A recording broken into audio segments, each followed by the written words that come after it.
y se quedan los dos abrazados en el pasillo oscuro con la ventana estando cayendo el agua. Esas son unas imágenes de una fuerza. Y hay un momento en la historia de amor maravilloso, absolutamente asombroso, que es cuando él va a buscarle a la fiesta. Bueno, claro. Va a buscarla a la fiesta, entonces la coge, la besa apasionadamente, le dice que se vaya, ella le dice que no se puede ir, que está todo perfectamente concebido. Entonces él la vuelve a besar, ella se deja besar, como es lógico, luego le dice que se tiene que ir, le dice que no, que se va a ir dentro de 2 semanas, y entonces él se va. Y luego aparece maravillosamente en el coche, y entonces ese plano del coche, con el fondo de los tiros, de las explosiones, de la guerra y la música, y el amor, vamos, los besos y los abrazos que le da ella, absolutamente desaforados a él que está conduciendo, con el fondo de la luminaria de los tiros y del fuego. Es decir, lo más importante es el amor, y pasamos de este problema que están viviendo estos señores. Supongo que luego hablaremos de cómo está, del montaje de esta película, que es otro de los apartados que para mí es toda una lección, ¿no? Pero en esa secuencia que tú has contado, cuando él sale, se monta en el coche, le estamos viendo a él de espaldas, e inmediatamente cuando ella entra le dice, por favor, al Hotel Indonesia no. Y que es justo ya la declaración de que no es un rollo, que esto no es una noche, no es una cuestión de un momento, sino que aquí hay algo más, como sabéis. Está muy bien montado porque a ella no se la ve, se abre la puerta del coche, entra la luz, entra el reflejo de la luz. Y entonces arranca el coche y ya están ellos dos ya besándose, es decir, cuando está el coche... La influencia, tú dices el montaje, el haber metido en ese momento la música de la ópera salvaje va dándole un crescendo de felicidad, de explosividad. Y luego hay un aspecto que no es tampoco inocente.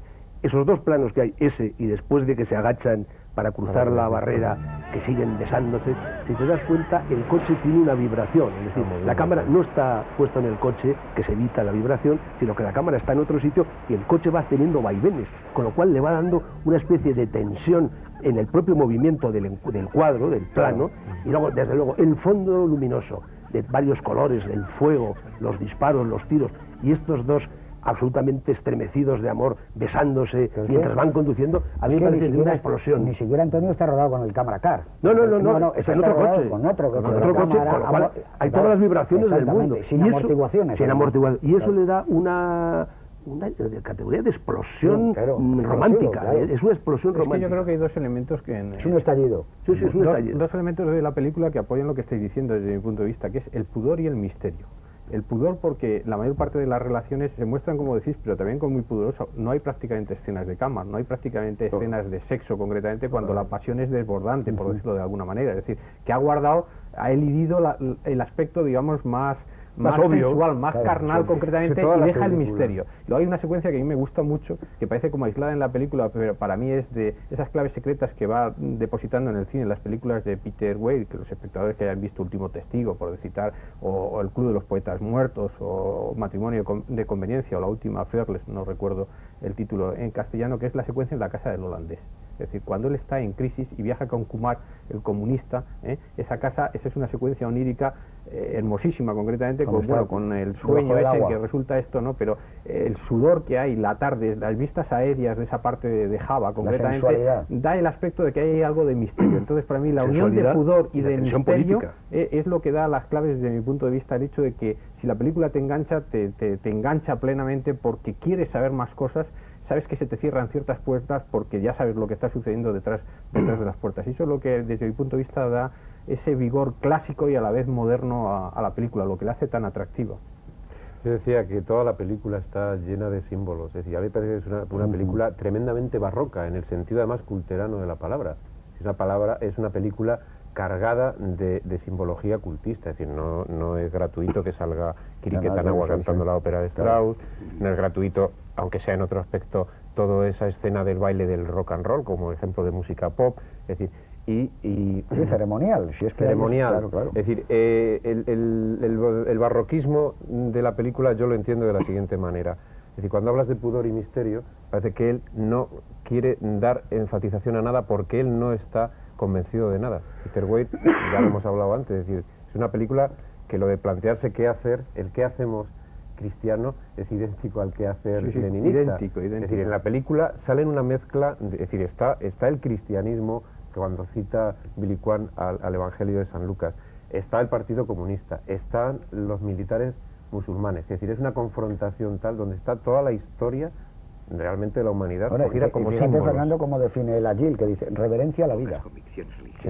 Que eso es una frase... Es su religión. Dice, está tan cerca de quemarse que puede transformarse en una promiscuidad. Están muy bien definidos. Es un gran observador psicológico y de la realidad. Pero uniendo lo que tú decías, además es que todo eso se expresa visualmente, porque hay una secuencia, prácticamente casi sin palabras, él llamando, intentando hablar con Sigourney Weaver cuando ya ha decidido que corta todo entre la revelación, que ve que la manipula a ella y esas cosas y tal. Está en la casa de Billy Kwan, suena, me parece que es en ese momento, si no recuerdo mal, vamos, una de las canciones de Strauss cantada por Kirite Kanawa. Él está apoyado, reclinado al fondo, y hay un movimiento de cámara muy suave, muy suave, muy suave, que va desde él hacia las fotografías, una fotografía de ella simplemente, ¿no? Ese pudor, ese misterio, pero a la vez la elegancia del movimiento de cámara, no para subrayarlo, pero sí para llevarnos a los pensamientos y resumir la especie. Yo creo que ese es un buen ejemplo de lo que es Peter Weir dirigiendo, ¿no? Un director que parece muy clásico, pero que por otra parte es un director muy, muy complejo a la hora de explicar. Bueno, es que yo creo que todos estos clásicos también eran complejos, o sea, que todos estos de Hollywood también eran complejos. Sí, eran complejísimos, pero era otro tiempo tipo de hacer cine. Aquí, cuando hablaba yo antes del montaje, es decir, me quería referir a todas estas secuencias en las que todo se dice con las miradas de los personajes. Es decir, hay secuencias en las que no se hablan. Es decir, dice alguien algo y de repente tiene un plano de una mirada, tiene el contraplano, y ese movimiento de cámara que tú has mencionado antes está también, va la cámara a una foto y te lo está diciendo todo de una manera visual. En ese sentido sí es más moderno, y está todo ese elemento que hablabas tú antes también del fotógrafo, de Billy Kwan, y cuando él pierde la vista, de todas estas referencias, insisto en lo que hablaba antes, ¿no?, del concepto simbólico que tiene en el aspecto cultural.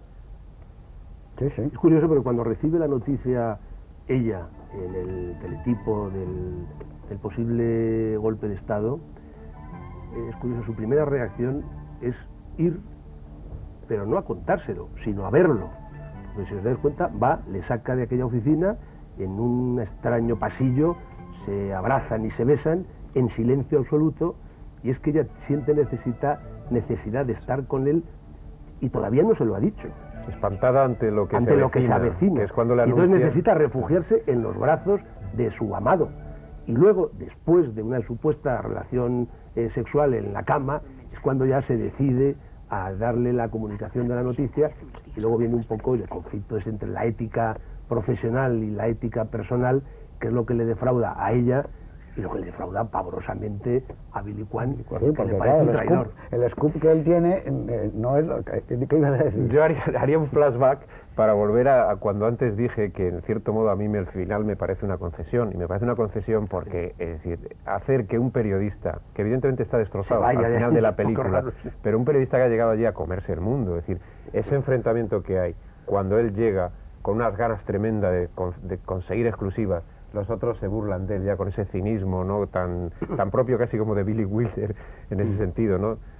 Y él, a lo largo de toda la película, lo que quiere es ser un gran periodista. Él dice en un momento dado, no puedo volver a Sydney y morirme, podrirme en una redacción, sería lo último. Y traiciona su amor por un reportaje. Por un scoop, claro. Entonces, pero él dice, es el de la década, ¿eh? No, que es absurdo que se vaya y justificar. deje aquel mogollón y se marche, es un poco absurdo, pero es que el amor puede. sin duda.